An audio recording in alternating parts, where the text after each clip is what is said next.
네, 제 뒤로 보면은 지금 현대자동차의 순수 전기차인 아이오닉5가 주차가 되어 있는 모습을 살펴볼 수 있습니다. 네, 맞습니다. 오늘 사실 현대자동차 아이오닉5를 시승하는 자리에 방문하게 되었고요. 이를 통해서 오늘 현대자동차 아이오닉5를 시승하는 걸 살펴보도록 하겠습니다. 자, 영상을 시청하시기 전에 구독과 좋아요 그리고 알람 설정까지 눌러주시면 감사하겠습니다. 오늘 시승하게 될 차량은 프레스티지 등급의 차량이며 옵션 사양으로는 기존 사이드 미러 대신 카메라 및 OLED 모니터가 적용된 디지털 사이드 미러 옵션과 넓은 개방감을 느낄 수 있는 비전 루프, 그리고 운전자에게 가장 도움이 될 수 있는 파킹 어시스트 옵션 외에도 2열 전동 슬라이딩 시트 등 거의 모든 옵션을 갖춰진 차량이라고 보시면 될 것 같습니다. 그 밖에도 아이오닉5는 내연기관 자동차에서는 볼 수 없었던 공간적 혁신을 통해 전기차의 놀라운 공간 활용을 잘 나타낸 차량이라고 볼 수 있겠습니다.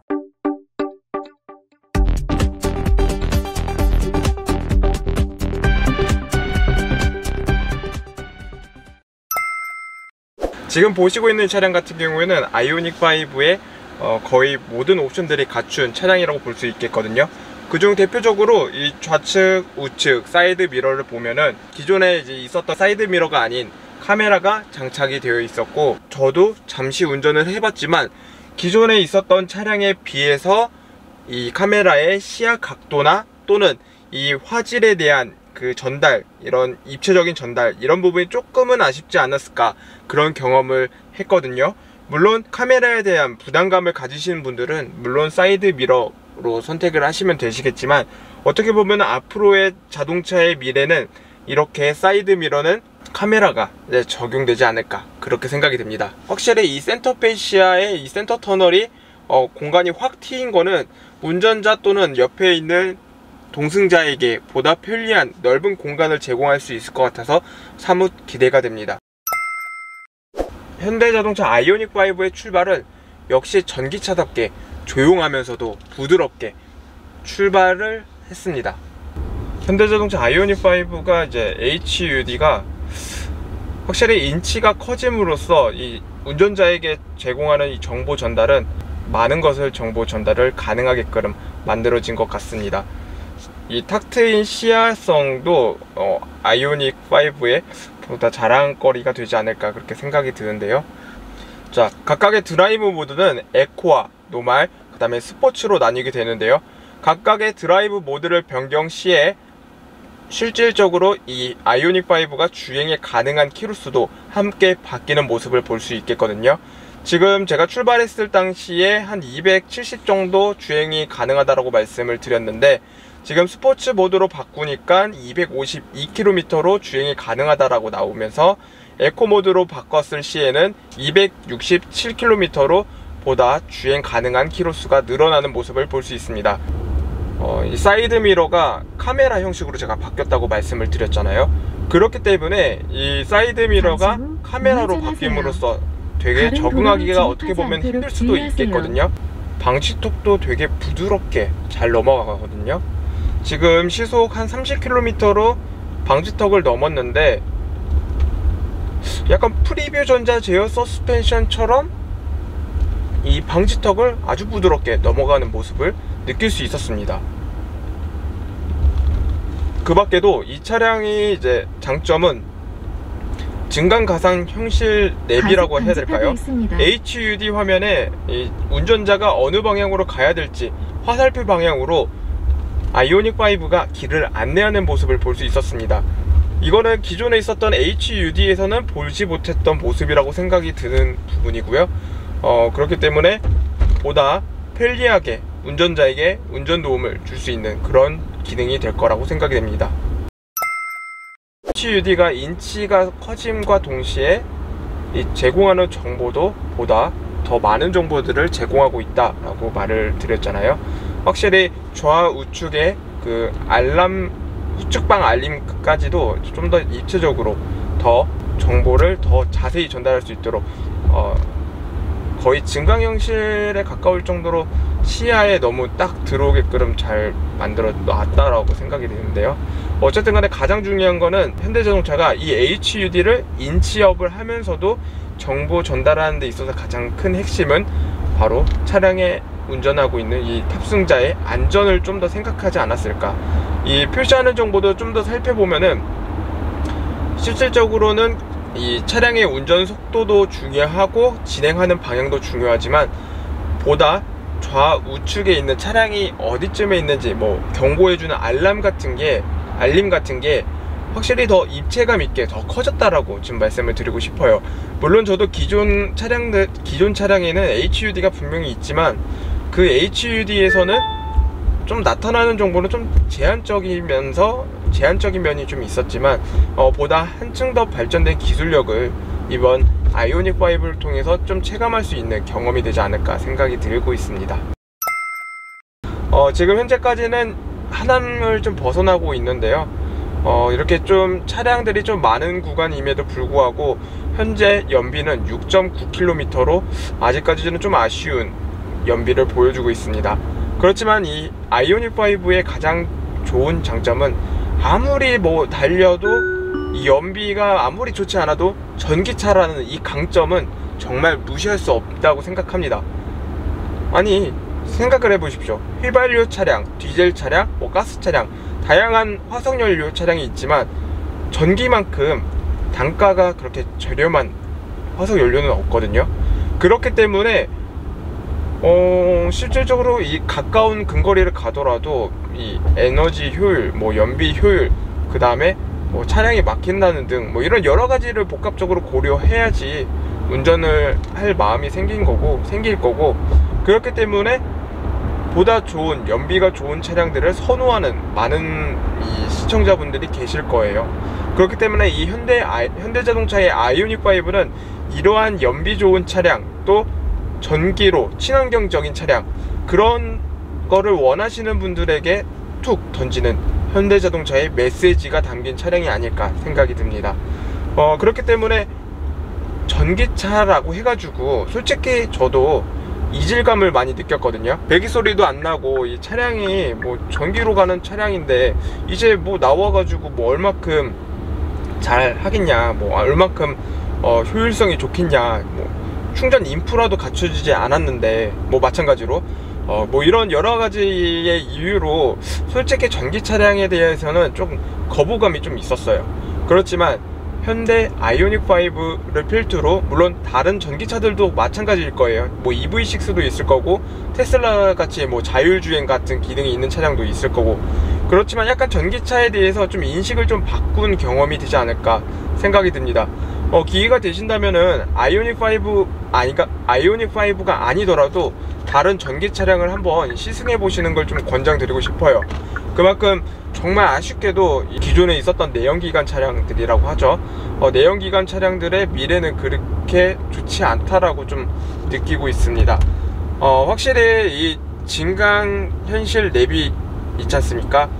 뭐 제네시스 브랜드에 들어가는 뭐 GB80나 G80에 들어갔던 그 진강현실 내비가 아이오닉 5에도 적용됨에 따라 HUD 화면을 통해서 보다 실속 있게 정보가 전달되기 때문에 이 부분에 대해서는 정말 칭찬을 아낄 수가 없을 것 같아요. 칭찬을 해줄 거는 해줘야 되지 않을까요? 아이오닉 5의 HUD에 이렇게 진강현실 기능이 탑재가 됨으로써 운전자가 보다 어떻게 잘 가야 될지 길 안내를 해주고 있습니다. 저 같은 경우에는 이 내비게이션 화면을 봐도 솔직히 처음 가는 길은 이 길이 정말 맞나 싶을 정도로 헷갈리고 그러거든요. 그렇기 때문에 이 HUD에 증강현실 기능이 있다는 거는 저는 반드시 옵션으로 좀 넣지 않을까 말씀을 드리고 싶네요.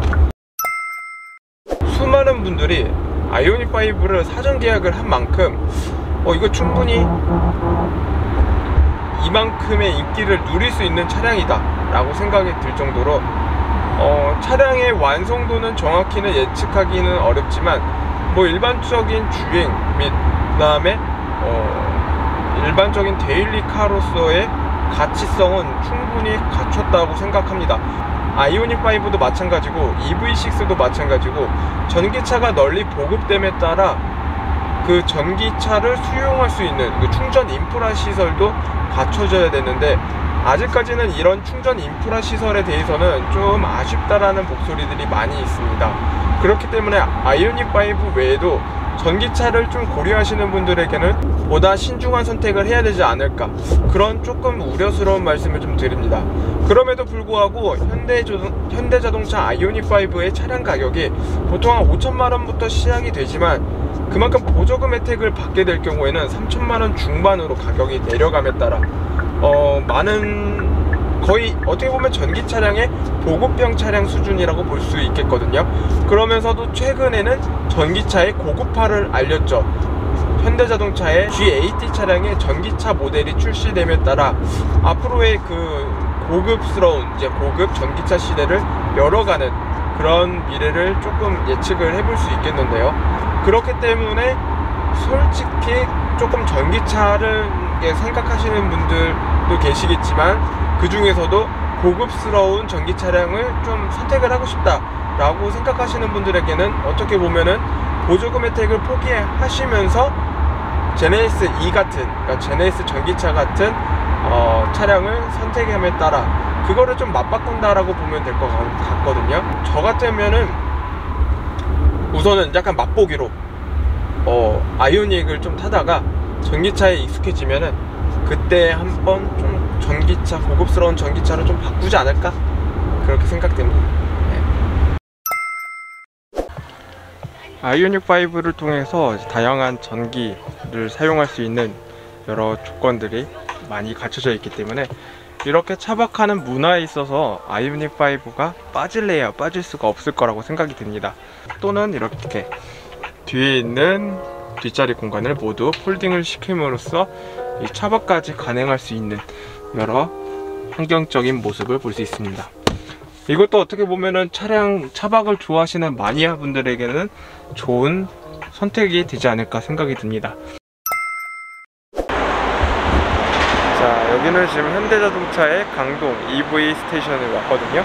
아이오닉5 같이 전기차 차량들을 고속으로 충전해 줄 수 있는 그런 시설인데요. 오늘 현대자동차 아이오닉5의 충전하는 모습까지 영상을 통해서 함께 살펴보도록 하겠습니다. 먼저 시작하면 하단부의 시작 버튼을 누르시면요, 고객님들의 안전을 위한 안전수칙 준수 안내가 나오고요, 그 다음으로 이용 주의사항을 확인하실 수 있으십니다. 하이 차저앱으로 충전 방법을 선택하실 수 있으시고요, 예약 충전과 현장 충전이 있습니다. 예약을 하지 않고 예약 충전 방문하신 같은 경우에는 하이차저 전용 어플을 통해서 눌러주세요. 원하는 시간대에 예약을 하시고 방문하시면 기다리시지 않고 바로 충전 가능하시고요, 예약을 하지 않고 방문하실 경우에는 현장 충전으로 선택하시면 됩니다. 앱 결제가 아닐 경우 결제 방식을 선택하실 수 있는데요, 하이차저 전용 어플을 통해서 카드를 등록하시고 앱 결제를 하시면 23% 할인된 금액으로 결제가 가능하세요. 그렇지 않고 일반 카드로 결제를 원하시면 일반 결제를 선택해 주시면 됩니다. 저희는 일반 결제로 시연 안내 도와드릴게요. 선택하신 충전구 위치에 따라 충전구 선택을 커넥터가 자동으로 내려오는 전면 좌측 우측으로 충전기입니다. 선택할 수 있습니다. 주차 방향을 기준으로 차량의 충전구 위치에 따라 커넥터가 내려올 위치를 좌측에 선택하세요. 충전구가 있기 때문에 좌측으로 안내 도와드리겠습니다. 선택하시면 커넥터가 좌측으로 자동으로 이동하게 되고요, 선택 후 좌측으로 선택 완료를 누르면 커넥터가 자동으로 하강하게 되어 있습니다. 이때 어느 정도 내려오다가 멈추게 되겠는데요, 여기 보이시는 터치 패널을 이용해서 상하 미세 조정이 가능하세요. 네. 커넥터를 열고 충전구 위치보다 커넥터를 조금 더 아래로 내려주시면은 충전 체결하기가 훨씬 편하시거든요. 충전 조건을 이렇게 체결하면 여기서 충전 조건을 설정하실 수가 있으세요. 충전량으로 설정하시면 킬로와트 단위로 설정이 가능하시고요, 금액으로 설정하시면 최소 금액이 2,000원이고요 1,000원에서 5,000원 단위로 플러스 하실 수 있으세요. 그리고 최대 금액은 20,000원이시고요 저희는 최대 금액으로 해서 충전 시연하도록 하겠습니다. 카드를 꽂아주시면 결제가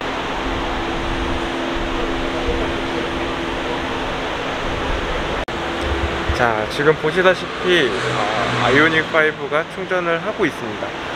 배터리의 그 최종적인 그 총량은 70%로 세팅이 되어 있기 때문에 그 70% 값에 대한 충전하는 모습을 살펴볼 수 있고요. 되게 충전하는 그 속도도 빠를 뿐더러 되게 조용하게 충전하는 것도, 충전하고 있는지도 모를 정도로 정말 조용하게 충전하는 모습을 볼 수 있습니다. 다만 이렇게 위쪽에 보면은 충전되는 그 양에 따라 보면은 불빛이 들어온다고 하네요. 그렇기 때문에 지금 여기 비치고 있는 부분은 충전이 덜 된 부분이고, 이게 충전이 지속되면서 계속 불빛이 차오르게 되는 그런 시스템입니다. 되게 재밌어요. 전기차를 타지 않은 사람이지만 이렇게 좀 충전하는 것도 되게 기발하게 충전하도록 구성을 해놓은 게 신박한 것 같아요. 지금 이제 잔여 시간도 보면은 한 4분 정도 남아있네요. 꽤 나쁘지 않은 것 같아요. 이거 충전하는 사이에 그냥 잠깐 화장실 갔다 오면 될 것 같아요. 그런 말 나온 김에 화장실도 갔다 올게요. 뿅! 차량을 이제 충전을 하고 주행 가능한 거리를 살펴보니까 대략 그렇게 많은 키로수가 주행이 가능한 거는 아니더라고요. 아무래도 배터리 성능 보호를 위해 뭐 70%로 제한을 둔 게 그게 이유가 되지 않을까 그렇게 생각이 드는데요. 아무쪼록 그래도 뭐 배터리 성능이 70%라고 해도 충전하면은 노말 기준에서 300km 정도 주행이 가능한 것 같은데, 물론 에코 모드로 해가지고 뭐 일반적인 주행 스타일에 따라 더 늘어날 수 있을 거라고 충분히 생각됩니다. 지금 연비가 6.6으로 나오기 때문에 물론 저보다 더 연비를 더 추구하시는 분들이 많이 계실 거라 생각하기 때문에 300km 이상의 주행 가능 거리는 충분히 나올 수 있을 거라고 생각이 됩니다. 이 차량 같은 경우에는 지금 어느덧 400km 정도 주행이 되고 있는, 주행한 차량이겠고요.